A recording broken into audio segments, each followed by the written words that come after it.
Metre आप देख रहे हैं यूटी न्यूज़। आइए बढ़ते हैं खबरों की ओर। दमन के विभिन्न पर्यटन स्थलों पर 31 अक्टूबर तक वाईफाई सेवा की शुरुआत कर दी जाएगी, जिसकी जानकारी देने हेतु पत्रकार परिषद का आयोजन किया गया था। दमन द्वीप पर्यटन विभाग के उप सचिव श्रीमती चार्मी कमल पारेख द्वारा पत्रकार परिषद का आयोजन कर वाईफाई सेवा की विस्तार से जानकारी दी गई। दमन द्वीप प्रशासक प्रफुल्ल पटेल द्वारा ई गवर्नेंस पहल की शुरुआत की गई है, जिस अंतर्गत पर्यटन स्थलों पर वाईफाई सेवा की शुरुआत की जाएगी। बता दें कि 31 अक्टूबर तक जमपोर बीच, देवका बीच, नानी दमन जेटी, फोर्ट एरिया, दीव में नागवा बीच, नाइडा केव्स, जलंधर बीच जैसे विभिन्न पर्यटक स्थलों पर वाईफाई की सेवा शुरू कर दी जाएगी। चूंकि दमन एक पर्यटन स्थल है, जिस वजह से पर्यटकों को आकर्षित करने के उद्देश्य से यह कार्य की शुरुआत की गई है। साथ ही ग्राम पंचायतों में भी वाईफाई सेवा की शुरुआत किए जाने की बात कही जा रही है। पहले पंचायतों को यूटी वाइड एरिया नेटवर्क से जोड़ा जाएगा, तत्पश्चात वाईफाई सेवा की शुरुआत की जाएगी, जिससे स्थानिक भी वाईफाई सेवा का लुत्फ उठा सकेंगे। डिजिटल इंडिया मिशन के अंतर्गत दमन दीव प्रशासन ने कुछ ई गवर्नेंस इनिशिएटिव शुरू किए हैं, जिनमें से एक है दमन दीव को वाईफाई एनेबल्ड बनाने का। ये डिजिटल इंडिया मिशन के अंतर्गत भी है कि टूरिस्ट डेस्टिनेशंस हो, उनको एज डिजिटल सिटी प्रमोट कर दिया जाए। तो इसके अंतर्गत हमारे पास ऑन पायलट बेसिस 3 जगह पे दमन में और 1 जगह पे दीव में वाईफाई हॉटस्पॉट्स ऑलरेडी चल रहे हैं। और इसके नेक्स्ट फेज में हम लोग 31 अक्टूबर तक जो मेजर टूरिस्ट डेस्टिनेशंस हैं, जैसे जमपोर बीच, देवका बीच, नानी दमन jetty, Bom Jesus church, fort area और दूसरे कुछ लोकेशंस इन दमन एज वेल एज दीव में नागवा बीच, नाइडा केव्स, फोर्ट एरिया और जलंधर बीच वगैरह को कवर करने जा रहे हैं। 31 अक्टूबर तक ये सारे टूरिस्ट डेस्टिनेशन को कवर करने का जो दृढ़ संकल्प है, वो हमारे प्रशासक श्री प्रफुल्ल भाई पटेल ने व्यक्त किया हुआ है। तो इसके बाद हम लोग 31 अक्टूबर के जो नेक्स्ट फेज में हम लोग ना केवल टूरिस्ट डेस्टिनेशंस को कवर करेंगे, पर प्लान ऐसा है कि सारी ग्राम पंचायत को भी पहले यूटी वाइड एरिया नेटवर्क के थ्रू कनेक्टिविटी पहुंचाई जाए और उसके बाद वाईफाई एनेबल्ड बना दिया जाए, ताकि जो हमारे सिटीजन्स हैं, जो टूरिस्ट हैं, उनको फ्री वाईफाई एक्सेस मिले ये टूरिस्ट डेस्टिनेशंस पे, और जहाँ पे ज़्यादा लोग एकत्रित होते हैं वहाँ पे भी। और इनसे कुछ गवर्नमेंट सर्विसेज हैं, उनका भी लाभ लिया जा सकता है यूजिंग दिस वाईफाई सर्विसेज। और हमारा टूरिज्म को बढ़ावा देने के लिए भी ये बहुत ज्यादा इम्पोर्टेंट साबित हो सकता है। स्वच्छता अभियान के तहत दमन में मत्स्यगंध फिशरीज कोऑपरेटिव सोसाइटी लिमिटेड द्वारा स्वच्छता कार्यक्रम का आयोजन किया गया। दमन मत्स्यगंध फिशरीज कोऑपरेटिव सोसाइटी लिमिटेड द्वारा स्वच्छता अभियान का आयोजन किया गया। बता दें कि प्रदेश प्रशासक प्रफुल्ल पटेल के क्लीन दमन ग्रीन दमन के आह्वान पर मत्स्यगंध फिशरीज कोऑपरेटिव सोसाइटी द्वारा नानी दमन के विभिन्न क्षेत्रों में साफ सफाई की गई, जिसके तहत दमन के समुद्र नारायण मंदिर से लेकर नानी दमन किला तक का क्षेत्र स्वच्छ किया गया। इस मौके पर मत्स्यगंध फिशरीज कोऑपरेटिव सोसाइटी लिमिटेड के अध्यक्ष अरविंद भाई, उपाध्यक्ष भद्रेश भाई, संतोष पटेल, जिग्नेश पटेल सहित अन्य मछुआरों की मौजूदगी रही। सभी के सहयोग से साफ सफाई करते हुए कार्यक्रम को सफल बनाया गया।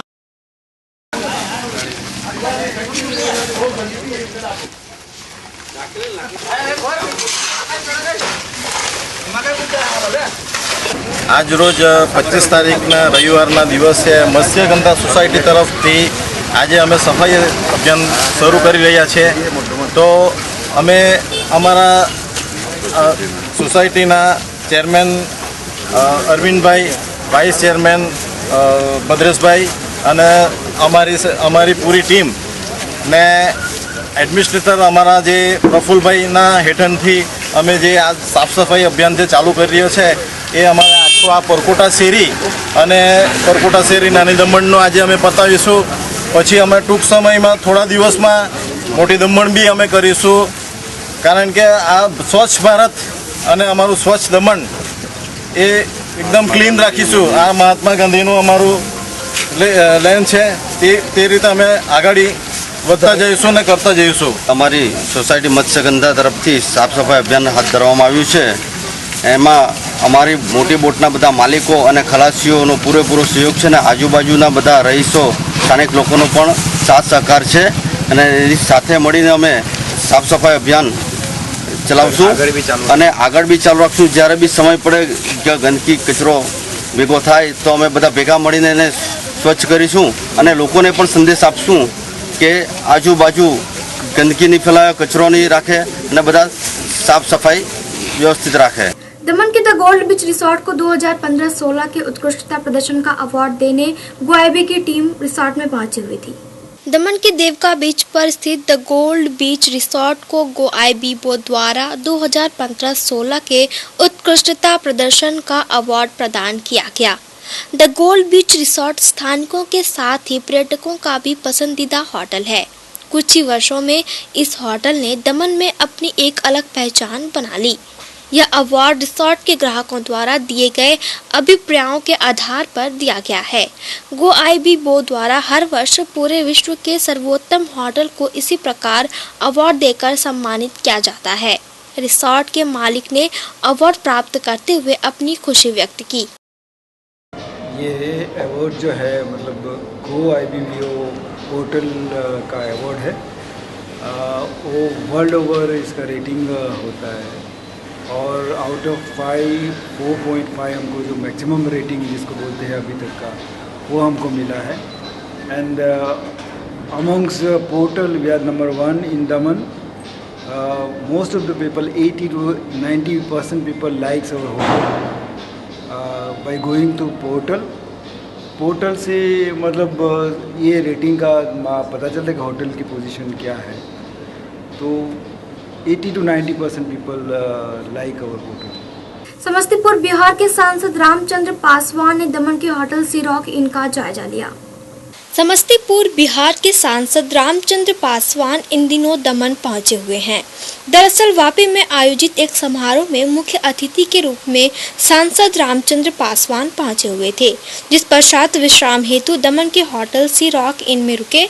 इसी अंतर्गत इन्होंने होटल का जायजा लिया. होटल की सेवा से संतुष्ट होकर इन्होंने अपनी भावनाएं प्रकट की एवं होटल प्रबंधन की प्रशंसा भी की.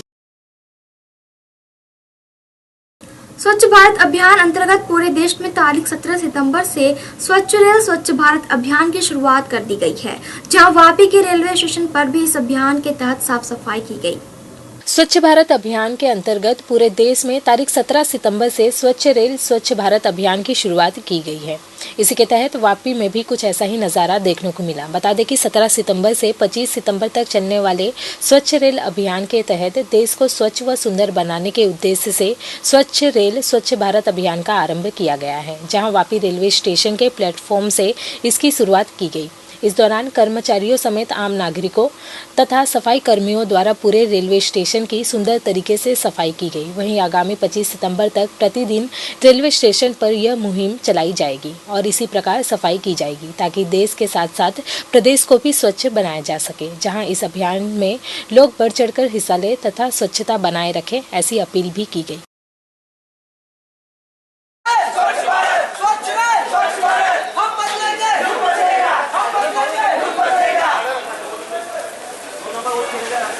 हम लोग अब स्वच्छता अभियान का प्रोग्राम रख रहे हैं, जो कि हमारे 17 से अपना है 25 तक.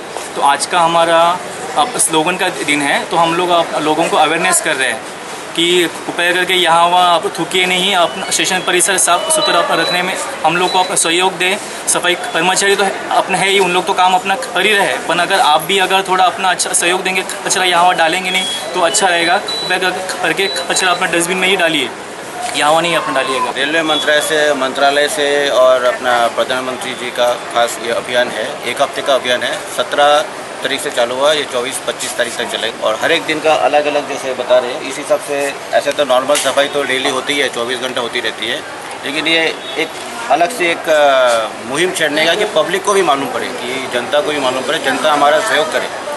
हम इतना मेहनत करते थे, सफाई करते हैं, लेकिन ये जो कहीं पे भी थूक देते हैं, जहाँ बैठ के बिस्किट खाया वहीं पे डाल देते हैं, नाश्ता लेके आते हैं घर से, बैठ के खा के आजू बाजू गंदा करके चले जाते हैं, तो वो डस्टबिन में डालें. थूकना तो बिल्कुल ही वर्जिश है. अभी हम आज सुबह से अभी तक 5 केस बन चुका है थूकने पे. 100 रुपये का जुर्माना है, कम से कम 100 से 500 तक का जुर्माना है. ये तो थूकने का, जाहिर में पेशाब करने का, उल्टी करने का, गंदगी करने का.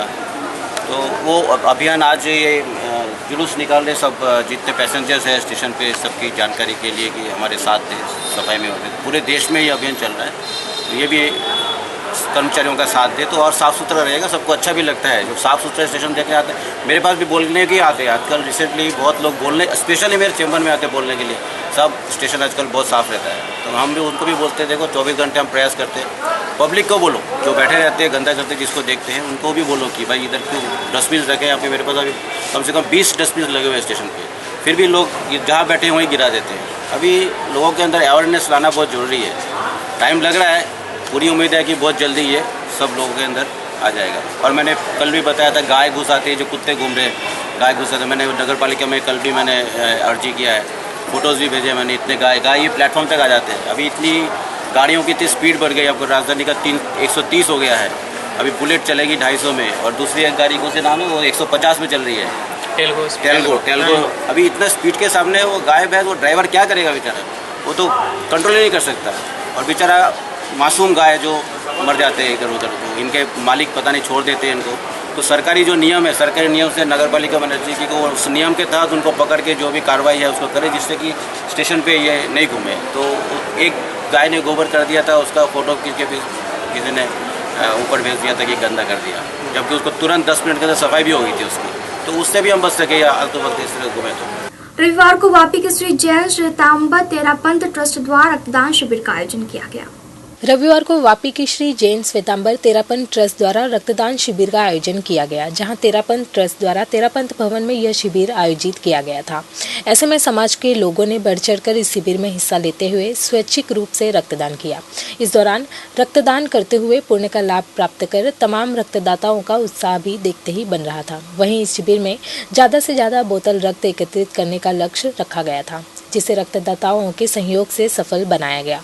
गौरतलब है कि वापी क्षेत्र में बढ़ते सड़क हादसों के चलते रक्त की अछत को खास ध्यान में रखते हुए यह शिविर रखा गया था, ताकि इस रक्त के जरिए किसी का जीवन बचाया जा सके। राजस्थान समाज और राजस्थान जैन सेवा मंडल और तेरापंथ भवन में जो एक ब्लड डोनेशन का आयोजन किया गया है, पूरा राजस्थान समाज देशभक्ति और सेवा भक्ति के लिए पूरा भारत में पहचाना जाता है। लोग हर वक्त हर साल ब्लड डोनेशन कैंप या सेवा का दूसरा कोई भी काम है, राहत का काम है, उसमें आगे रहते हैं और सब समाज को साथ में लेके उन लोग जो काम करते हैं उसको मैं अभिनंदन करता हूँ। और ऐसा ही प्रगति पूरा गुजरात में सब समाज के साथ समरस होकर होता रहे, ऐसा हमारा शुभेच्छा। हमारा पूज्य गुरुदेव श्री महाश्रमण जी निर्देश अनुसार हमारा तेरापंथ समाज वापी पाछला 10 વર્ષોથી વિવિધ સમાજ ઉપયોગી કાર્યક્રમોના અંતર્ગત રક્તદાન શિબિર તો નિરંતર 10 વર્ષથી કરતા આવ્યું છે। और એના નિમિત્તે આજે પણ राजस्थान सेवा मंडल वापीना सहयोगથી श्री तेरापंथ समाज ट्रस्ट वापी आज ब्लड डोनेशन कैम्प आयोजन करवा जई રહ્યો છે અને समय समय पर विविध समाज उपयोग लक्षी कार्यक्रम हमारे द्वारा आयोजित થતા રહે છે। અમે નિરંતર કરતા રહીશું। અમારો એક જ નિયમ અમારા ગુરુदेव एक જ છે। वापी जिला स्थित Saint Thomas English medium school में रविवार को रक्तदान शिविर का आयोजन किया गया। वापी जिला स्थित Saint Thomas English medium school में रविवार को रक्तदान शिविर का आयोजन किया गया। यह शिविर पतंजलि योग प्रचारक तनुजा मकवाणा के मार्गदर्शन में दमन पतंजलि योग समिति के सहयोग से आयोजित किया गया था। ऐसे में ज्यादा से ज्यादा बोतल रक्त एकत्रित करने के लक्ष्य को लेकर शिविर की शुरुआत की गई। इस दौरान रक्तदाताओं ने बढ़ चढ़कर इस शिविर में हिस्सा लेते हुए रक्तदान कर पुण्य का लाभ प्राप्त किया, जहाँ यह शिविर पिछले 10 सालों से आयोजित किया जा रहा है, जिसे जरूरतमंदों की सहायता के लिए उपयोग में लिया जाएगा। गौरतलब है कि रक्तदान महादान माना जाता है और मानवता के इस कार्य में योगदान देने के हेतु से यह शिविर रखा गया था। पतंजलि योग समिति दमण तरफથી એક રક્તદાન કેન્દ્રનું આયોજન કરવામાં આવ્યું છે ને અમે લોકો આવા એફર્ટ કરતા જ રહીએ છીએ। અમે લોકો લગભગ 9-10 વર્ષથી પતંજલિ સાથે જોડાયા છે। રક્તદાન શિબિર પછી યોગા તો योग शिविर રેગ્યુલર અમારા ચાલે છે ને બસ આ રીતનું યોગનું કાર્ય કરીએ છીએ અમે। આ અમારું એકચ્યુઅલી રક્તદાન શિબિરમાં સેકન્ડ એફર્ટ છે। પહેલું વટારમાં મનીષાબેન મહિલા પ્રભારીએ યોજ્યું હતું, એના પછી આ સેકન્ડ રક્તદાन शिविर કર્યું છે। फिलहाल रिटर्न्स के बुलेटिन में इतना ही। कल फिर मिलेंगे नए खबरों के साथ, अब तक के लिए आज्ञा दीजिए। नमस्कार।